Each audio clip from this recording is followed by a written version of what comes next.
Here's a look at today's headlines from Houston. Hello, I'm Len Cannon. 7 people who visited Central Africa, which is now dealing with a growing Ebola outbreak, are back in Harris County. Fortunately, none are showing any signs of exposure to the virus, but Harris County leaders say they won't be the last people flying into Houston after visiting that part of Africa. Katira Winfrey with the latest. County Judge Lena Hidalgo says 7 people who were visiting Uganda are now back in Houston after undergoing Ebola screening at Dulles International Airport. It's the same sort of screening that will begin here at Bush Airport starting tomorrow night, as Houston becomes one of the only 3 cities in the U.S. that will accept direct travel from Uganda, South Sudan, and the Democratic Republic of Congo. Houston Airport system so far not responding to our questions about that process, but the CDC says returning travelers will be escorted to designated screening areas to complete a questionnaire about their travel history and symptoms. They'll also have their temperature checked and be observed for signs of illness. If none are present, they'll be able to continue their journey like the 7 passengers who arrived in Houston over the weekend. To be clear, none of them have tested positive for Ebola. In fact, none of them are showing any symptoms of illness. This is something that as a community we're going to have to get used to hearing. County Judge Lena Hidalgo says some of the people returning from Uganda were there doing missionary work, and she expects more people from that region around the World Cup because we'll likely see people from Uganda, South Sudan, and the Democratic Republic of Congo arriving, especially with the Congo soccer team based in Houston. Again, multiple people have already returned to Houston, but so far none of them have shown any symptoms, but they are told to self-monitor for 21 days. Reporting at Bush Airport, Katira Winfrey, KHOU 11 News. One man tells us a bad tank of gas may have cost him more than just his vehicle. Several motorists, in fact, telling us last week they got bad gas from a Circle K in Spring Branch, and it left them with costly repairs. Now, a week since our first report, one man says it's now cost him his job.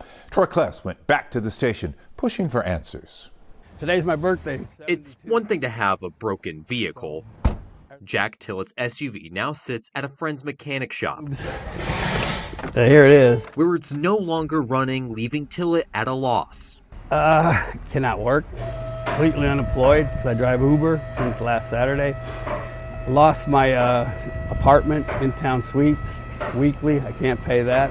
I had to box everything up and move out. Jack and others who were allegedly impacted went back to the Circle K on Long Point Road, getting the same answer from employees on site that a manager was not available. A clerk told KHOU that the state inspected the gas pumps and said they are working again. Customers on Monday appeared to have filled up their tanks with no problems. Well, it's just really upsetting. I mean, I don't know if they're going to pay for the damage to my truck. I don't know what's going to happen. I've been trying. I just get to run around. James Gill, with a receipt for his truck service in hand, was able to get his vehicle repaired. Tillett claims this is what his motor sounded like when he first checked it weeks ago, but experts say to document the damage by keeping receipts and collect samples of the gasoline if possible. Tillett claims this is what was in his vehicle, and you should also file a complaint with the Texas Department of Licensing and Regulation. Meanwhile, Tillett's pushing uphill to get his livelihood back. I put the seats back down, a pillow. He lets me come back in after he feeds the dog at 7. That was Troy Kless reporting. Most college mascots stay anonymous while they're in costume, but one recent grad is finally stepping into the spotlight. Sophia Robinson, a Houston native, spent the past few years as Boko, the Bobcat mascot at Texas State in San Marcos. Well, now that she has graduated, her identity has been revealed to students and fans. She joined us on our extended streaming newscast Monday morning, talking about what it's been like to try and keep her identity a secret all those years. So did your friends know though? Like how many people know? So my close friends knew just because, you know, I wasn't able to go to basketball games and there was no tailgating for football or just even being at a football game. And there was this big fuzzy thing in the back of your car sometimes. And they'd see me building props at my house and they'd be like, what is this giant 3-foot poster of Boko's face doing in your house? And I'd be like, well, you know, I help out. So I kind of got to That's very cool. Robinson says she was also the mascot in middle school and high school. That experience led to the opportunity at Texas State. Today marks the 100th birthday of the late legendary trumpet player Miles Davis, known as the Prince of Darkness, the King of Cool, a man who changed jazz forever. Ron Trevino takes us inside a Houston tribute, keeping his sound and his swagger alive. Outside, it's all that noise. But inside, it's all that jazz. As trumpeter Felix De Leon, bassist David Craig, and drummer Graham Francis rehearse for a special concert here at Doc's Jazz Club in Montrose, celebrating the centennial of the great Miles Davis. What would you compare Miles Davis to? Would you say Miles Davis is the Picasso of American music? Definitely in the jazz form of American music, for sure. I mean, he was a great trumpet player, he was a great band leader, and he was a great composer. I mean, his Kind of Blue album is the #1 jazz album of all time.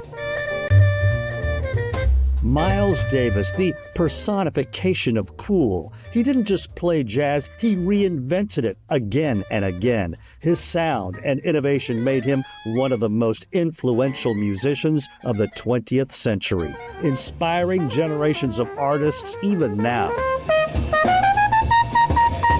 Like these in Houston. Miles Davis is a great American artist, and there's in my world, there's nothing more important than being an American artist. Miles performed in Houston multiple times, so these Houston musicians are getting in the pocket, trying to get ready for his birthday on Tuesday, the centennial celebration. We've got an incredible quintet, and we're going to be celebrating music from various periods in his career. And we'll tell some stories about Miles. Miles is a very colorful character. A celebration of his life, times, and of course, all that jazz. And in case you didn't know by now, I too am a huge Miles Davis fan. So the show here at Doc's is Tuesday night, part of a citywide, nationwide celebration of a true American master. Ron Trevino, KHOU, 11 News. All right, thank you, Ronnie. That's a wrap of your Houston headlines. I'm Len Cannon.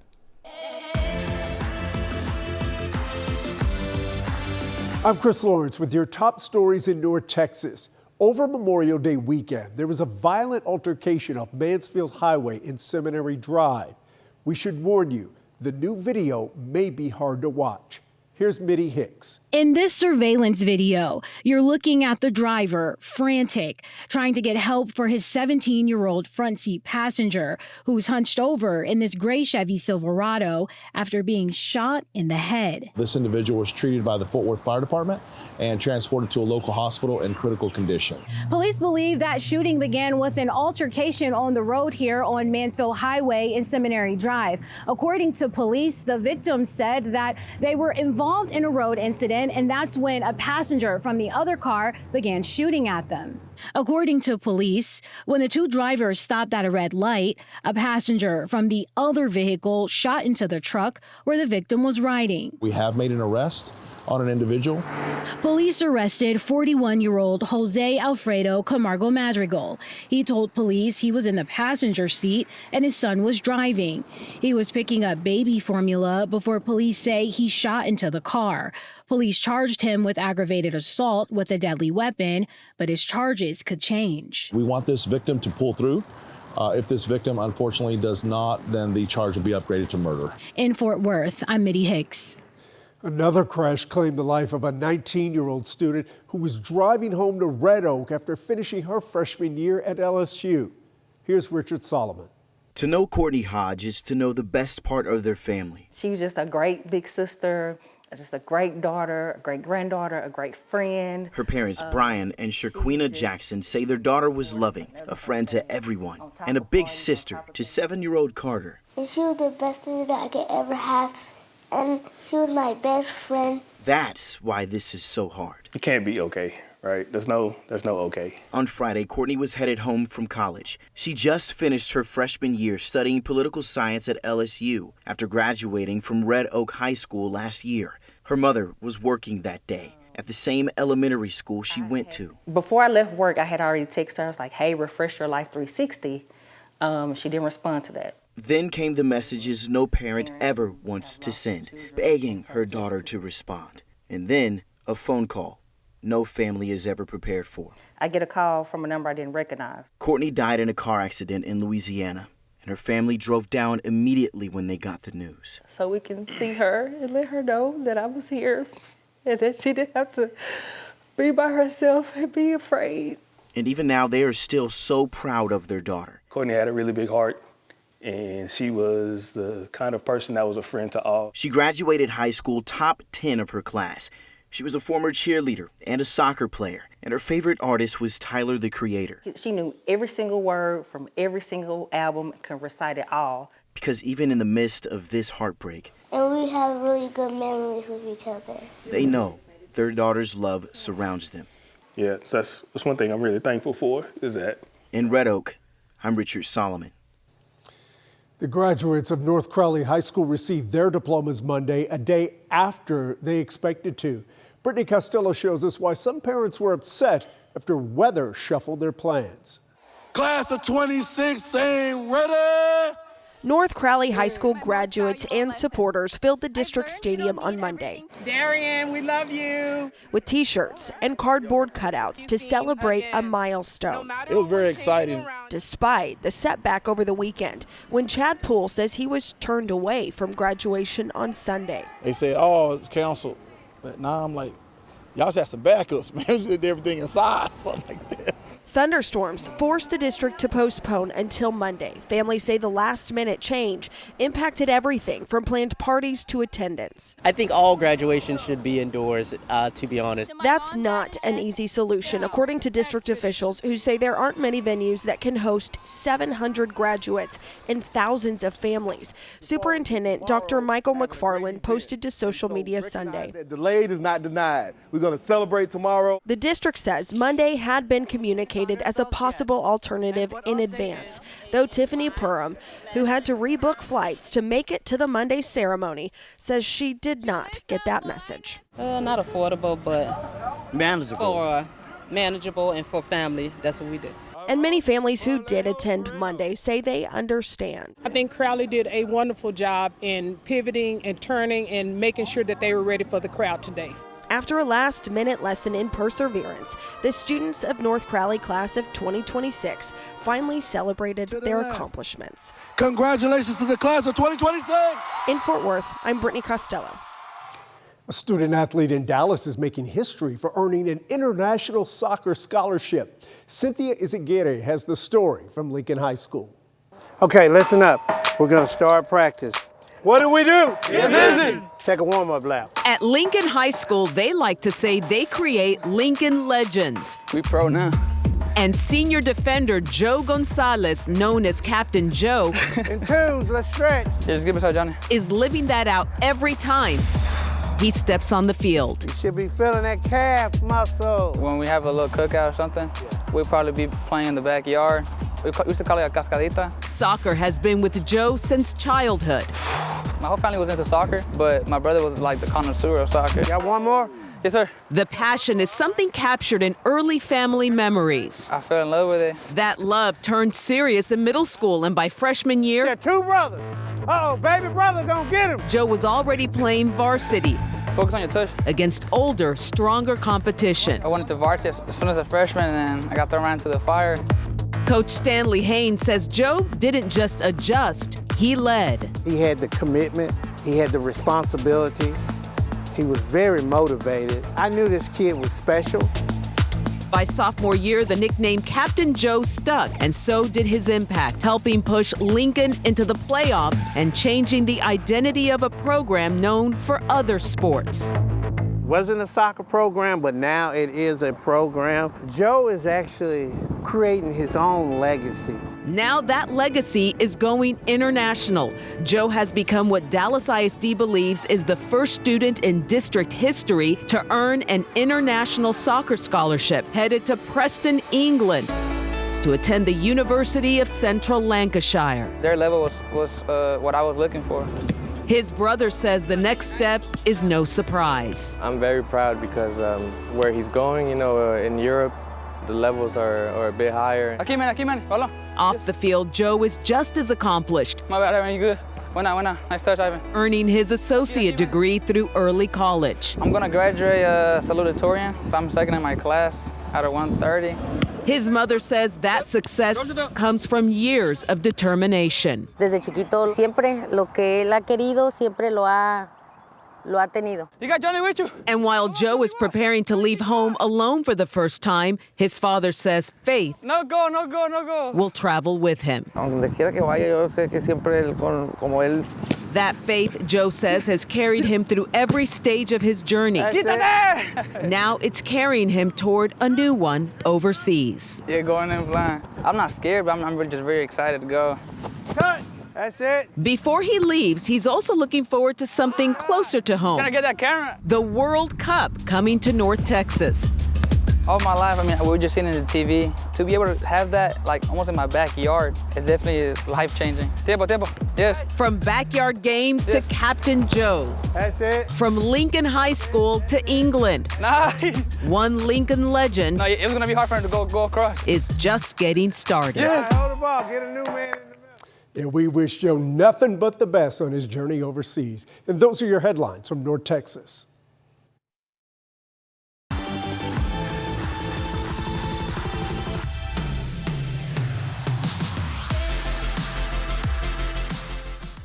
As we head through the day on your Tuesday, we will see rain chances begin to be introduced into West Texas. There's an upper level system coming in here. So Tuesday morning rain showers begin Midland to Lubbock, and then they kind of expand as we go through the day Tuesday. This is noon, 1 o'clock Tuesday afternoon. From the Big Bend, Del Rio to Fort Stockton to Midland to Lubbock, Abilene up to Wichita Falls, beginning to see more widespread scattered showers developing here. And can't rule out a little shower popping up in the warmth of the afternoon, Tuesday afternoon, Longview to Dallas. We'll go into Tuesday early evening. Look at this complex of storms. This is so common in Texas to see thunderstorms develop in the afternoon, Midland to Lubbock, and then they race into the hill country and central Texas going into the evening. So heads up, Austin, San Antonio. You guys could see some strong thunderstorms going into Tuesday early to middle of the evening. And then in the wee hours of Wednesday morning, that same complex treks all the way to the east, East Texas, Houston to Galveston down to Corpus. Could see this early morning pre-dawn round of rain and thunder push in early Wednesday morning. And I do see those scattered showers up there early Wednesday morning going in toward the Wichita Falls area. As far as temperatures go, no big surprises this week or on Tuesday. 4 in the afternoon on Tuesday, other than rain-cooled pockets. San Angelo, that would be a rain-cooled 80 Tuesday afternoon. We're expecting upper 80s and low 90s. Austin 92 Tuesday afternoon, Dallas 86, Houston 88, Harlingen 90, El Paso, you pop to 86 on Tuesday. Overnight Tuesday night, Wednesday morning, 73 Del Rio, Abilene 67, nothing too surprising. Houston near 80, Harlingen 83, and then Wednesday afternoon we warm to near late May normals, highs around the 90-degree mark or so. Wanted to show you what's going on in the upper levels. This is Tuesday. We'll have one trough pushing east, bringing rain to the southeast U.S. And while Dallas and Houston are kind of in between, there's another trough coming in going into Tuesday out here out west. And that trough brings rain to West Texas Tuesday. And then Wednesday, the trough sets up here, and that's that increasing chance for rain for the east portion of Texas going through Wednesday morning and Wednesday afternoon. That's part of an overall wetter than normal pattern that will extend into May 31st and the first week of June for Texas. And then this is interesting. We'll keep an eye on this. Going into the end of May and the first week of June, it may be that the pattern sets up so that we can get in some cooler than normal temperatures across the state and the deep southeast United States. Now, it's not going to get cold, but instead of highs near 90 or so, you'd have highs in the low to mid 80s, maybe 5 to 8 degrees below normal for the time period of May 31st through June the 4th. And I think we would take that. All right, that's where we stand, Texas. Back to you.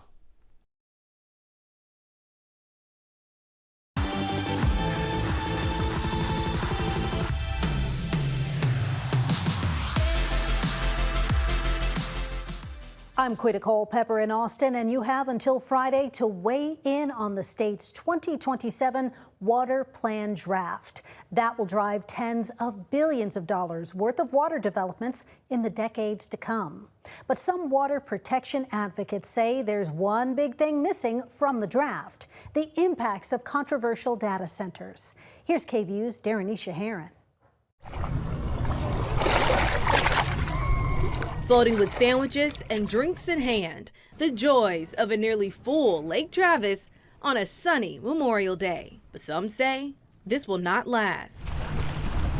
Once we get into August, September, we'll be probably right back in the same drought situation. And the same water crisis. Right now, the Texas Water Development Board is working on the 2027 state water plan to try to avoid a severe water shortage. A draft released by the board in April recommends thousands of projects with the $174 billion price tag. We're not as shocked about the dollar amounts as some people are. But Mike Clifford with the Greater Edwards Aquifer Alliance says they are shocked it doesn't include the impact of data centers, which can use large volumes of water. If you leave the data centers out, it's not really a plan. In our opinion, it's going to have to be changed and it's going to fall short. According to Data Tracker, Data Center Map, Texas is home to 461 data centers now. Clifford says the state needs to look to future projects to create this plan instead of historical data. They're looking at the previous 10 years or 20 years or whatever, and we didn't have a lot of data centers in Texas. Researchers at the University of Texas estimate that data centers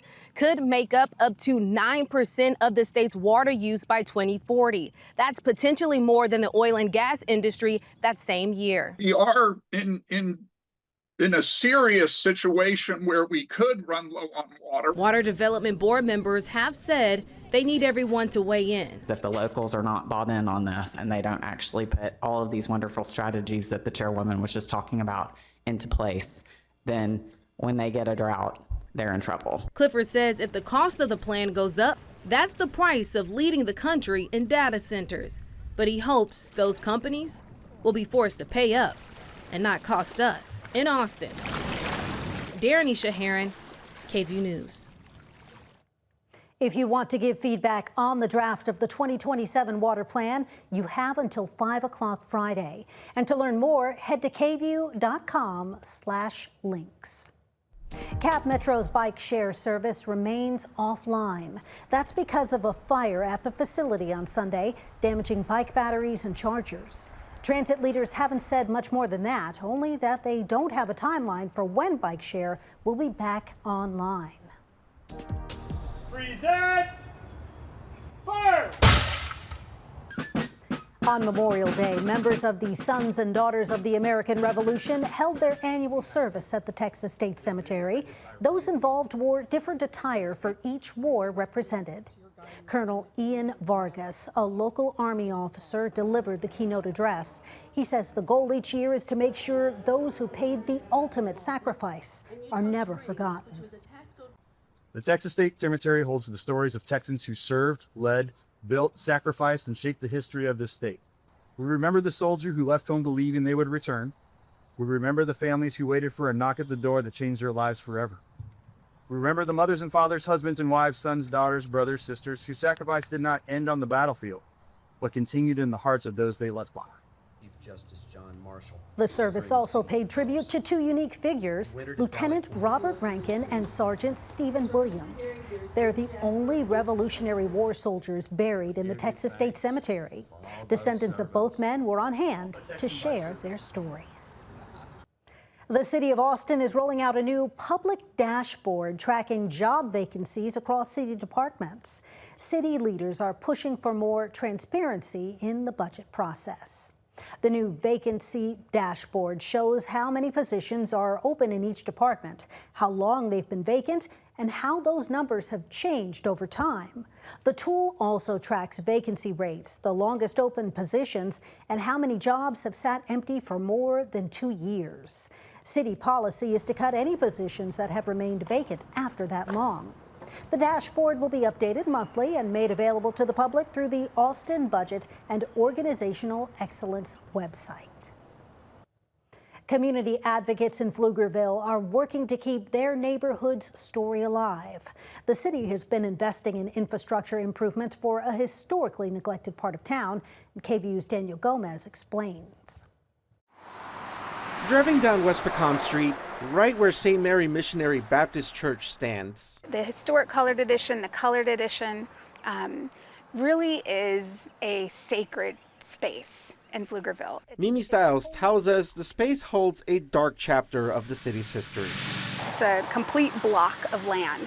And back in 1910, there was a gentleman named LaRue who sold off plots of land to black Pflugervillians at that time that could not purchase land anywhere else. She's working to preserve that story, pushing for city council members to vote yes on a measure to do just that on Tuesday. But we don't want it just to be a second. We want it to actually be a lasting moment and a matter of fact, a movement. The area is known as the Historic Colored Edition, and it's home to a church and 2 cemeteries. But over time, the city has grown and changed around it. And I can understand the frustration from the people who live there because they look around and they say, wait a minute, if we're seeing all this prosperity around Pflugerville, why isn't that happening here in our community? Pflugerville City Council member Rudy Mateer says this area needs infrastructure like sidewalks and roads. Those are coming soon, but Stiles worries the work might chip away at the historical foundation. As soon as I saw that, I went to work. I said, wait a minute, if we're building a road through it, then we need to make sure that the history is preserved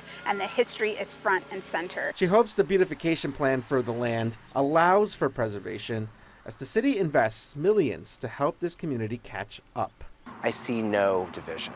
I see that everyone understands the importance of representing and respecting this history. In Pflugerville, Daniel Gomez, KV News. If the resolution passes, more than $375,000 would go toward finding ways to improve the area while preserving the history of the land.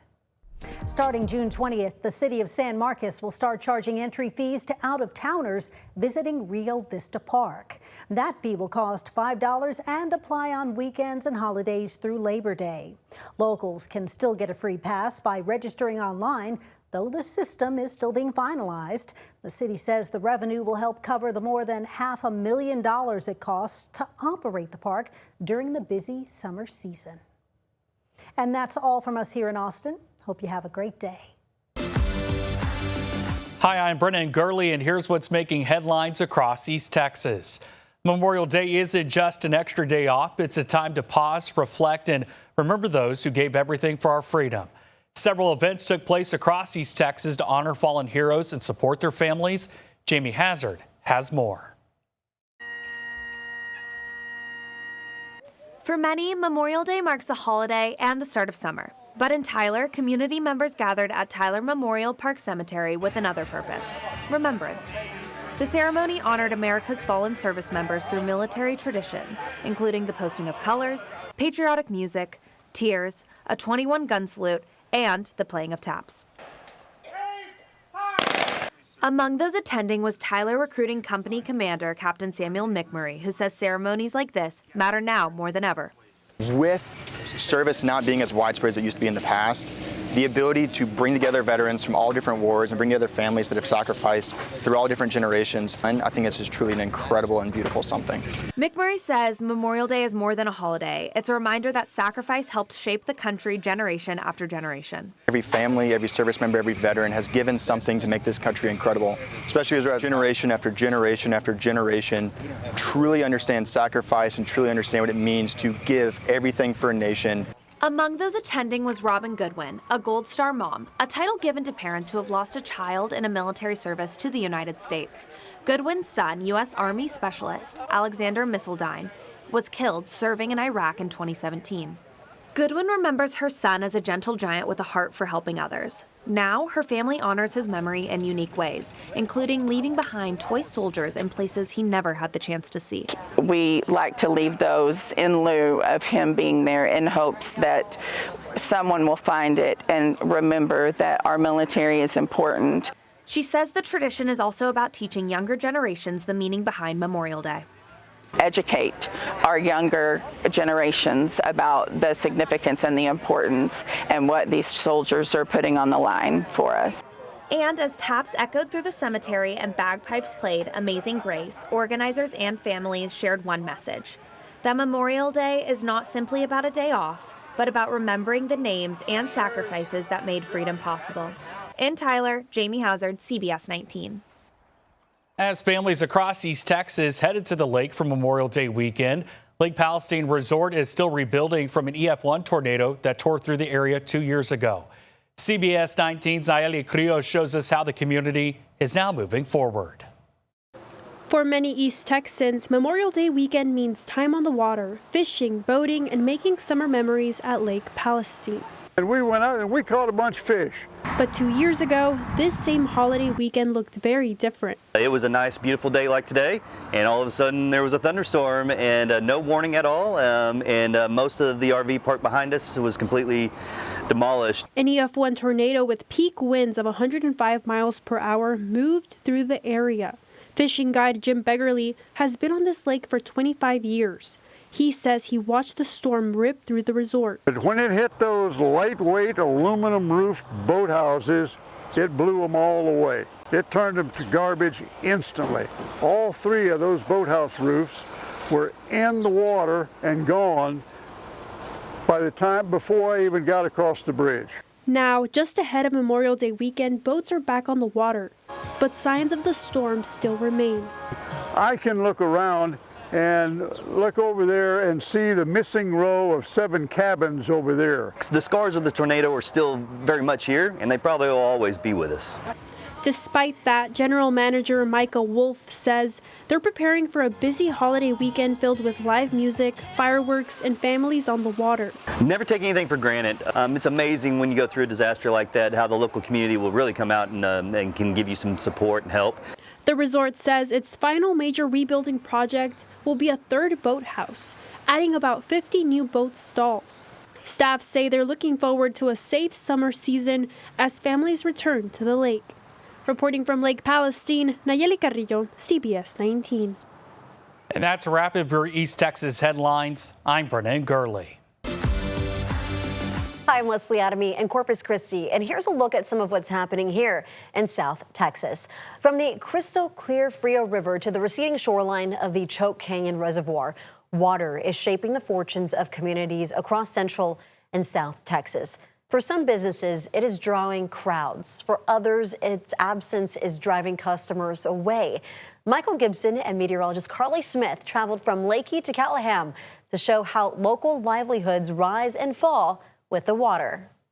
Here in the Hill Country, one of the most beautiful spots is right here. We found this place just a few miles outside of Leakey, and this is the Frio River. Why is the Frio River considered important? Well, it connects to the Nueces River.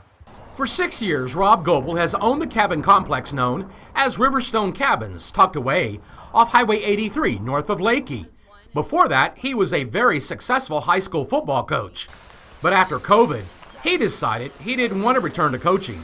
That's when a friend tipped him off about this property at the headwaters of the Frio River.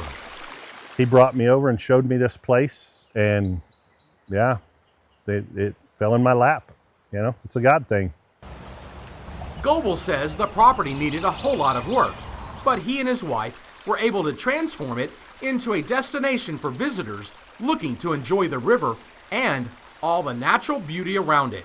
Carly Smith and I spoke with him about why keeping the water clean matters so much to him.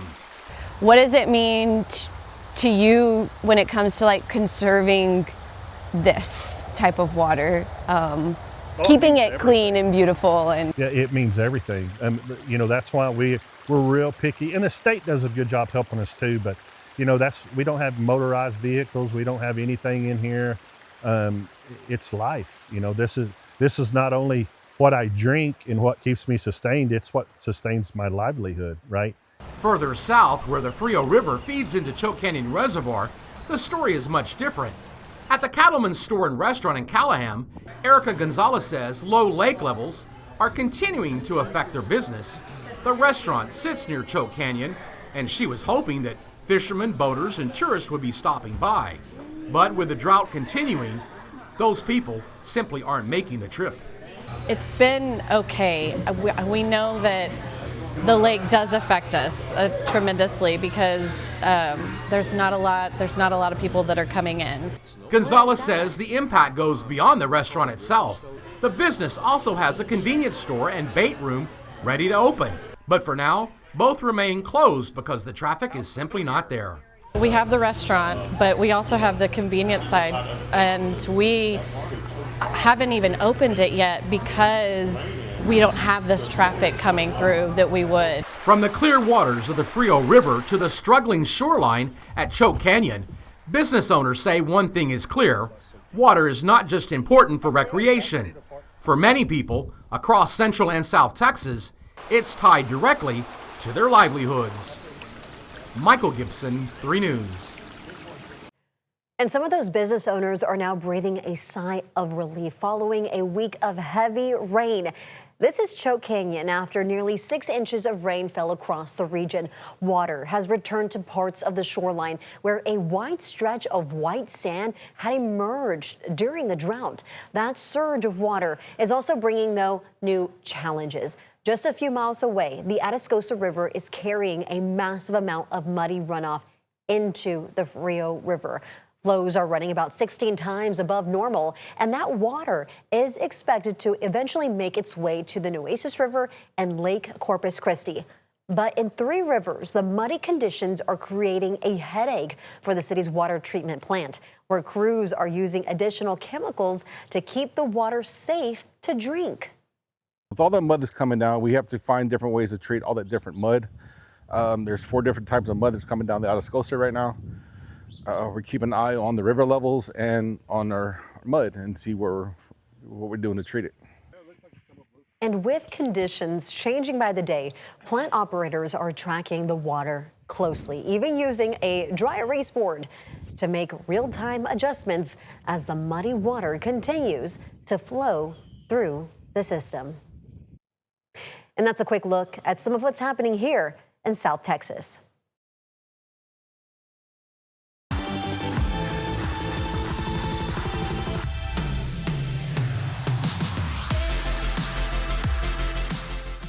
I'm Isis Romero, and this is the news in San Antonio. The body of an 80-year-old man was recovered from Bernie City Lake. Officials say witnesses tried to help the man after they saw him struggling in the water. Mike Jimenez has the latest.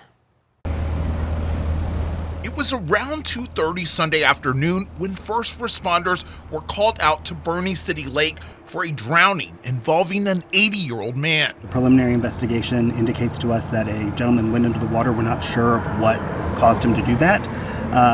He did show signs of distress.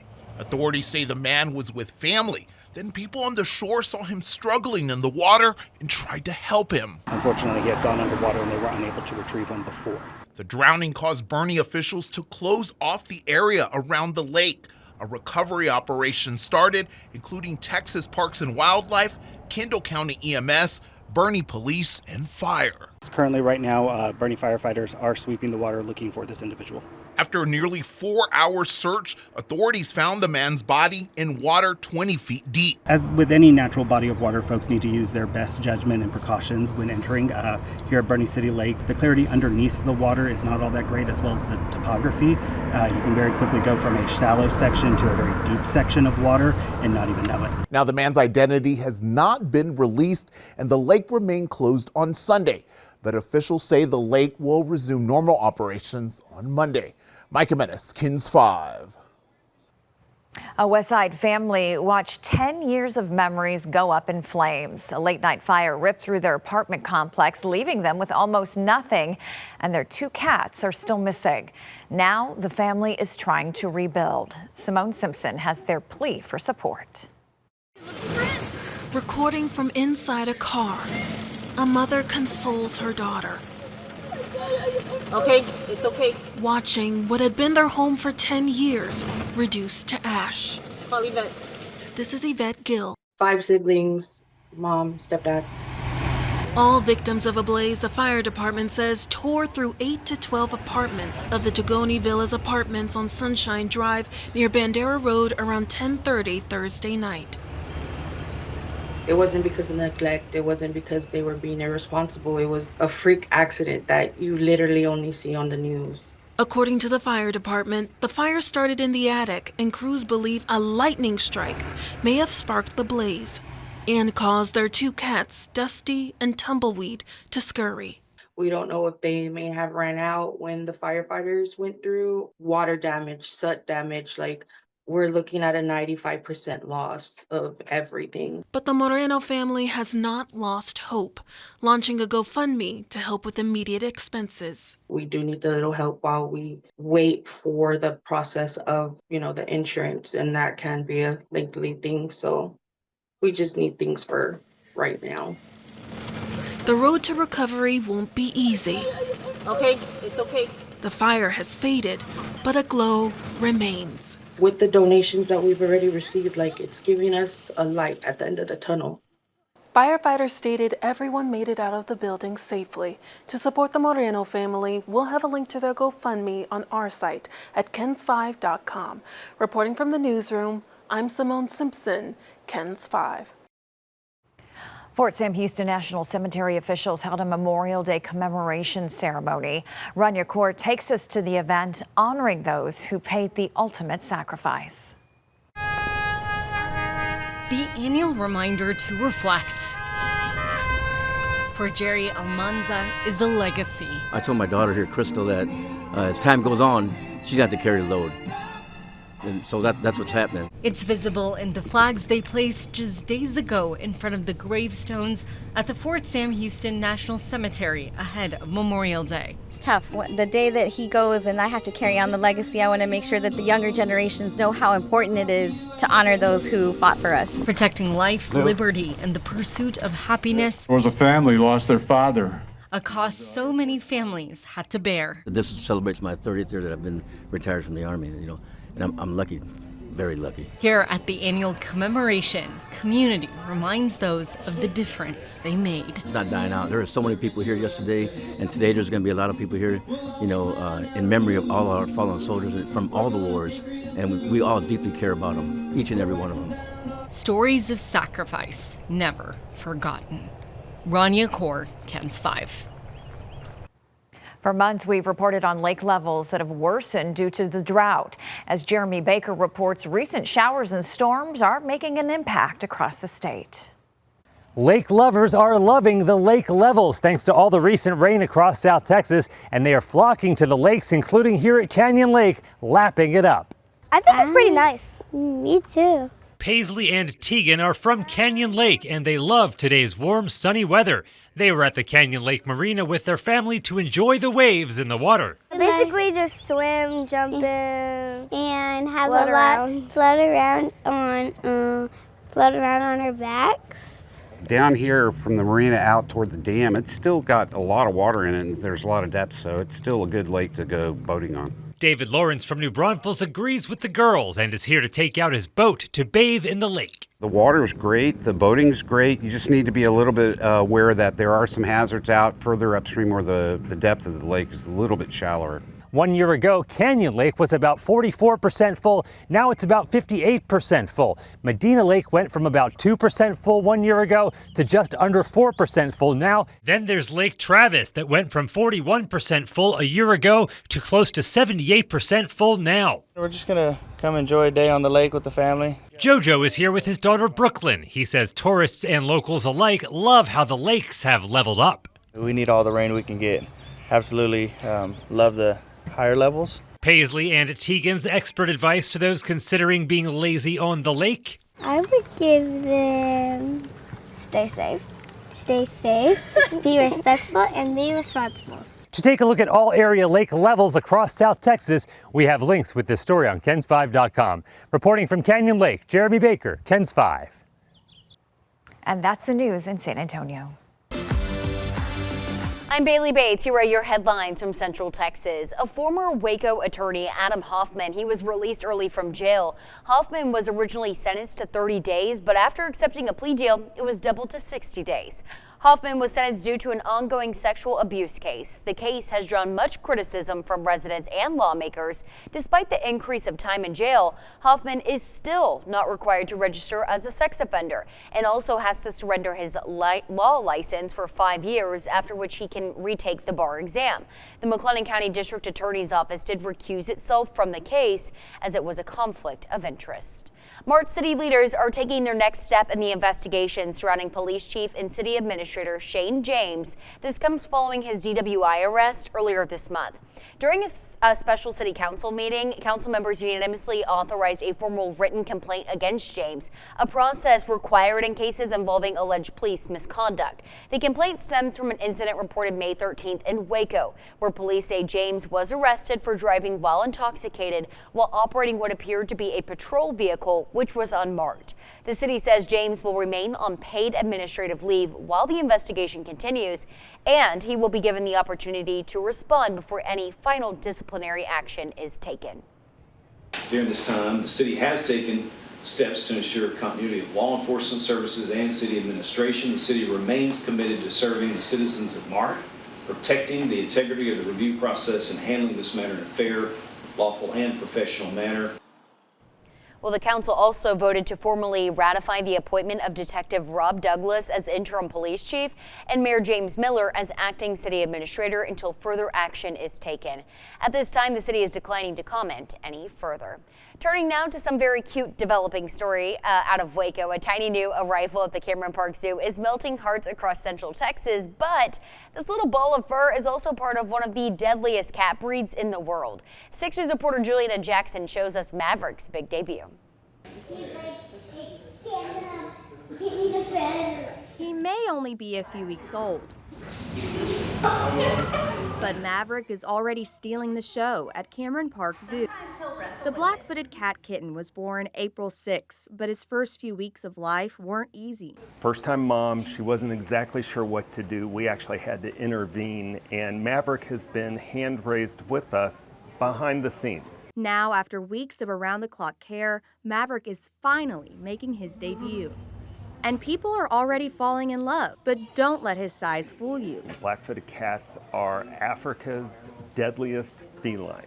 They are incredibly effective hunters, even though an adult is only about 3 pounds. Maverick is one of the cutest animals I've ever seen, but don't let his cuteness fool you. They are one of the most deadliest cats in the world. Their hunting rate is about 60%, and to put that into perspective, that's more than double of what a lion's rate is. But zookeepers say his natural instincts are already starting to show. You might see him affectionately playing with a toy or chasing a feather or in a tube or checking out one of his keeper's arms or legs, but this is a cat that we're hoping develops the skills to hunt. His arrival is part of a major baby boom happening at Cameron Park Zoo, with new penguins, an orangutan baby, and even more animals expected soon. Great time to come out to the Cameron Park Zoo and just experience some of those newborns.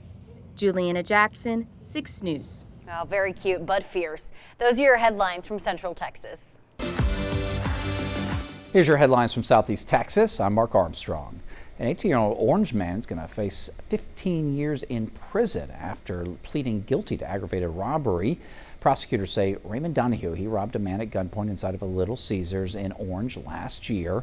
Investigators say that he was wearing a ski mask. He approached the victim from behind, pointed a gun at him, and demanded property before running from the store. Detectives identified him using surveillance video. 2 women, they went to the hospital after a fire at the Heatherbrook apartment Sunday morning. Port Arthur Deputy Fire Chief Antonio Mitchell says that one of the women suffered serious burns. He says the other only had minor smoke inhalation. Now he says both they were taken to the hospital. The woman with the burns had to be transported again by air rescue to Memorial Hermann Hospital in Houston. Their conditions, they are unknown. Mitchell says that they were able to get themselves out of the apartment before help arrived, and only one unit caught fire, but the others may have smoke damage. The cause is under investigation. Police, they've identified a man killed in a crash that happened early Saturday morning. Beaumont police telling us that 23-year-old Francisco Gonzalez, he rolled over an SUV and he was ejected. He was pronounced dead at the scene. Also in Beaumont, police, they've identified a driver of a dump truck that was killed in a crash. It happened Friday on West Cardinal Drive. BPD says Bethany Murphy hit a median and a concrete barrier, then lost control, swerved, and hit another concrete barrier, causing the truck to flip over. It then caught fire, and Murphy was pronounced dead at the scene. Well, Saturday, family and friends, they laid 18-year-old Brandon Briggs to rest. The teen was killed in a shooting during a fight at Pearlstein Park in Beaumont more than 2 weeks ago. 12 News spoke to his mother, Tisha McKenzie, and she says that her son's loss, it's devastating, and she's now searching for justice. Briggs had plans on becoming an engineer. McKenzie says that he was everything to her and made her the person she is today. And while she can't get her son back, she says that someone needs to be held accountable after a grand jury did not indict the two teens accused in her son's murder. My son is gone. He's dead. And these kids are freely walking. They're not even indicted. I feel like this community, this park, this area should be treated just as like the West End. These kids should be safe. Memorial services for Brandon, they were held Saturday at Cathedral of Faith Baptist Church in Beaumont. Also laid to rest Saturday was Jefferson County 60th District Court Judge Gary Sanderson. Those that knew him said that he was a funny and hard-working man. Judge Sanderson, he was well known for his longtime career serving Jefferson County for 36 years. But before making his way to the bench, he had worked as an assistant district attorney under Tom Hanna. Now, Judge Stevens of Jefferson County says that he works to live up to Judge Sanderson's standards every day, while also carrying many other life lessons Sanderson left behind. And after more than 75 years, a Southeast Texas war hero was finally laid to rest in Jasper. Saturday, family and friends gathered at Magnolia Springs Community Cemetery for U.S. Army Corporal Orestes Marion Stewart's memorial ceremony.